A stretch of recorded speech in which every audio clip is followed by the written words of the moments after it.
So I'm Dakota. I'm your media guy, and today I got one of my friends with me, Drew. He has over 30,000 followers on Instagram, and I just sort of wanted to talk today about who you are and what you've done with social media, or what you've been able to accomplish from your following on social media. Yeah, thanks, Dakota. My name's Drew Bunkley. I'm a car dealer. Been in the car business for 30 years. And so it was really great when we first met. I had I want to say about 300 to 400 followers on Instagram. And we were trying to develop a strategy where we could obviously increase the platform. And, I love doing the videos. I love filming, but the editing, adding the captions in, the descriptions, those were the things that I was really struggling with and was having a hard time with. So, when we got together and we started working on the content, I would send you everything. You would get everything back to me within the next day or two, different reel formats. And, that's when I saw everything starting to take off. So, it's really important for me. If you don't really have an idea of exactly which way to go, and you don't want to struggle, you don't want to beat your head in, working with somebody that has experience in that field is great. And that's what I try to do. I'm an owner of a business, so I try to delegate, certain things for different people. There's things I love to do when it comes to social media, but having a person like my media guy, like you, to help me learn how to do different things and to help grow the content was exactly what I needed at the time. Yeah, and there's so much like fine tuning, like doing the daily post. It's like if you record one video a day and then you edit one video a day, it goes to take up a lot of time. But it's like if we just set time to do a photo shoot, we may have done a photo shoot and video shoot all day, but we're able to generate the month or half a month of content off of just one day. So it's not so much just like the dedication to do it, but it's strategizing like what content are we going to create, how are we going to create it, when are we going to create it, and then how much can we shoot at one single shot and reuse and multi-purpose that content, so it's less time consuming for everyone in the process of making bulk and a lot of content. Yeah, and I had to get disciplined on doing the things that you suggested to me. I get up early, I'd post, I might post late at night, early in the morning, and not really knowing the analytics of the how the algorithms work. Yeah. Those were things you were able to help me with, to look at my account and say, hey, look, these are when your followers are on the most, and they give you the charts. But if you don't know what you're doing, that's the hard part. You're seeing a chart and being able to read and understand, and then implementing that chart. Like, okay, my following wakes up at 9 and they're on their phones at 9. Well, I need to post at 8:30 so it's nice and fresh right when they wake up and they open their phone. Like, I'm the first thing that pops up, nice and fresh. So it's understanding the charts, reading the charts, and then implementing what the chart tells you into your content to be beneficial to you and your account. Right. And our accounts grew fast. I mean, the Instagram account, we went from, I can just look back on my posts and see, the thank you 5K, then the 10K, then the 20K, so now we're at 30,000 and it's holding steady. It's definitely brought the business up to a level that I'm happy with. There's a lot more growing to do, but basically took about, from when we started, about 6 months, I would say, to get to a pretty good have some sort of traction and interaction.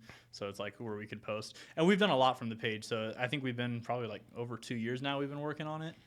Yeah, it's been because I'm going on. The first car came in April 2021. So yeah, we're in 22 or 23. So yeah, it's been 2 years. So. And yeah, so that was a huge thing we were able to do. So now not only do we have the following that interacts and they love Corvettes, but it gives us the ability to sell Corvettes just by using the following, because they're your ideal customers. They like Corvettes, they're interested in Corvettes. So when we post a Corvette for sale, you already know there's going to be some traction and some interaction just from your current following. So that sort of covered like the benefits that you're using social media for. But how much time do you think it really took to, like, you said it was 6 months to get traction, but how much of your time making the videos, editing your videos, planning content, like how much time did that absorb out of your, daily life? So, trying to create my own posts, it took a lot of time. I mean, I was a full-time car dealer. I was a general manager of a car dealership. So I would shoot my own media and stuff like that for the dealership. And so I started incorporating the Corvette into my own personal stuff. And I mean, I'd spend hours, on the evening at home, trying to edit the post, trying to figure out what's going to be a good song to go with like the Instagram stuff. And then also trying to do YouTube. You got to realize I have Facebook, Instagram, YouTube, TikTok.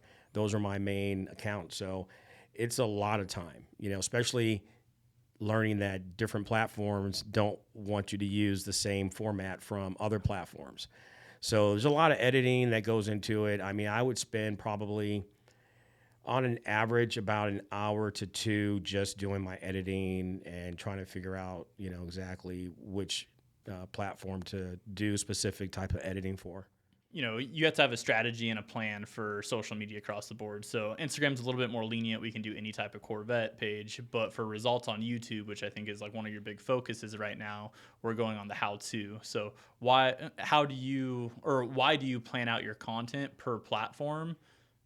And sort of like go into like, the analytics of it. Like, hey, when I post videos of like, this is how we do the launch on a Corvette, that's what's getting interaction. Mm-hmm. So I'm able to plan my future content of going, okay, this works.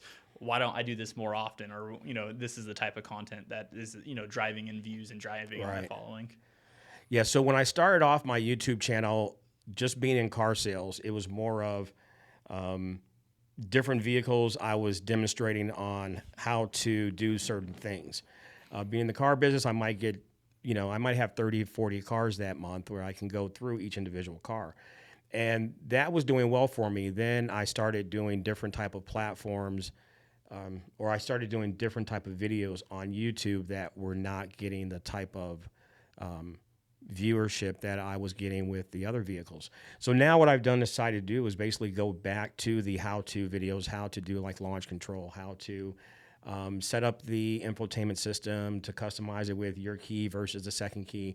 And those are the videos that people are really into when it comes to my content on YouTube. Obviously, that's what I do. If I want to figure out something, I Google it and I go to YouTube to see how to do it. So I decided to go that route because there's a lot of C8 content out there, but really from an owner's perspective on how to use certain things, that's where I've kind of made my focus towards. Yeah, so you found your niche is not only just having a Corvette or having, a high-end Corvette, but is going into, how to do launch control, how to do the settings, like the fine-tuning of your Corvette to make it your personal Corvette, not just showcasing the whole car. So like finding your niche and then making the content that's dedicated to that niche. Yeah, and so our Corvette page, all the pages have grown. Even our YouTube, me and you were sat down, we talked about how to get it monetized, and we need to get to a certain amount of followers and now viewership. So we've got the followers there now. So now we're working on getting the viewership. Instagram, we were getting paid on for Reels, which was, at the time it was fun. So, we spent a lot of time doing those sort of things. So for someone who's starting off brand new, they're trying to grow a following, they're trying to get sales from their following and sort of use that as, a lead source and a funnel for generating more business. What tip would you have for them for starting like fresh, very little or no traction?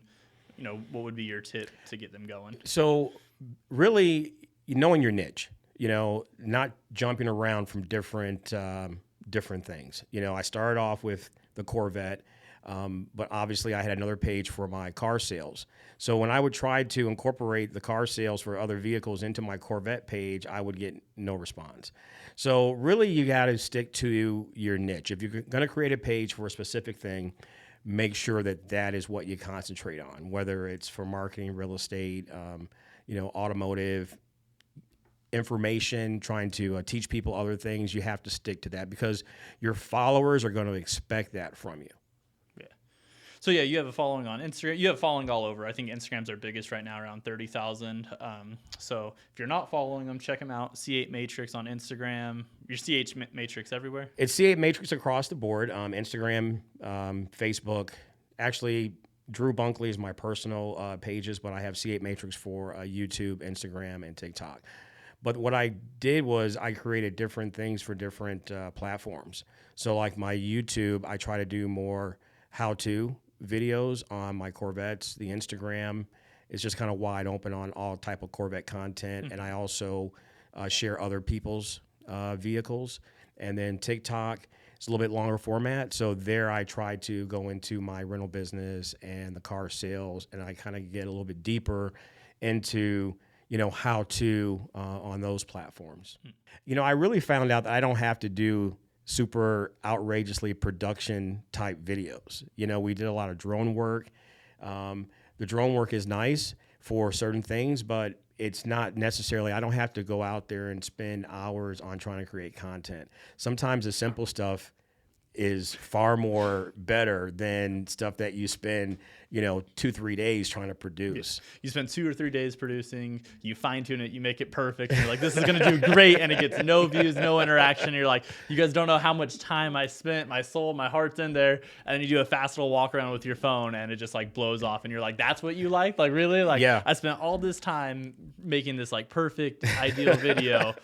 And you guys don't even like it. It's cool. Like, my feelings are a little hurt, but it's fine. Like, I've got almost 1 million views on just me showing the screen, driving the Corvette and showing the screen dimming, versus, you and I doing drone work over on the bridge out in doing drone work, hanging out of the back of trucks, like doing the most for not even the best like results sometimes. Yeah. So it's more about, mass producing that content, making quality content, but not absorbing all of your time. Mm-hmm. So I think that's a